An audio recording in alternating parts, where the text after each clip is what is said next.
So, ano tong meaning ng word na argot? So, yung argot daw, yun ang isa pang word o synonym ng salitang jargon. So, ibig sabihin, it pertains to a group of people.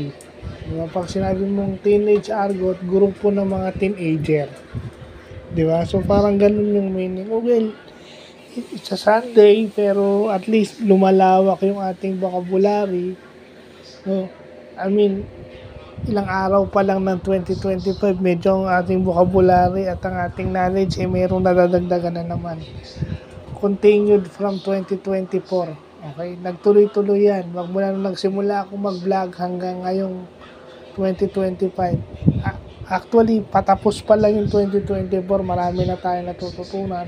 At mas marami pa tayo natututunan ngayong unang 5 araw ng 2025. Lalo na umagang-umaga may natutunan.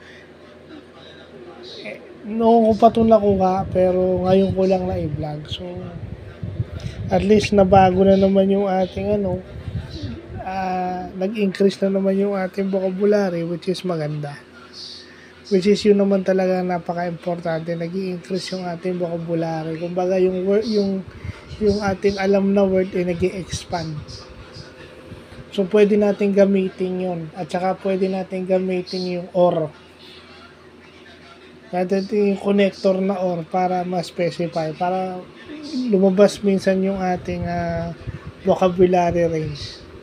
So, thank you Lord. Thank you for the knowledge and then thank you for the new vocabularies. Mapa-English man yan o Tagalog. So, yun lang.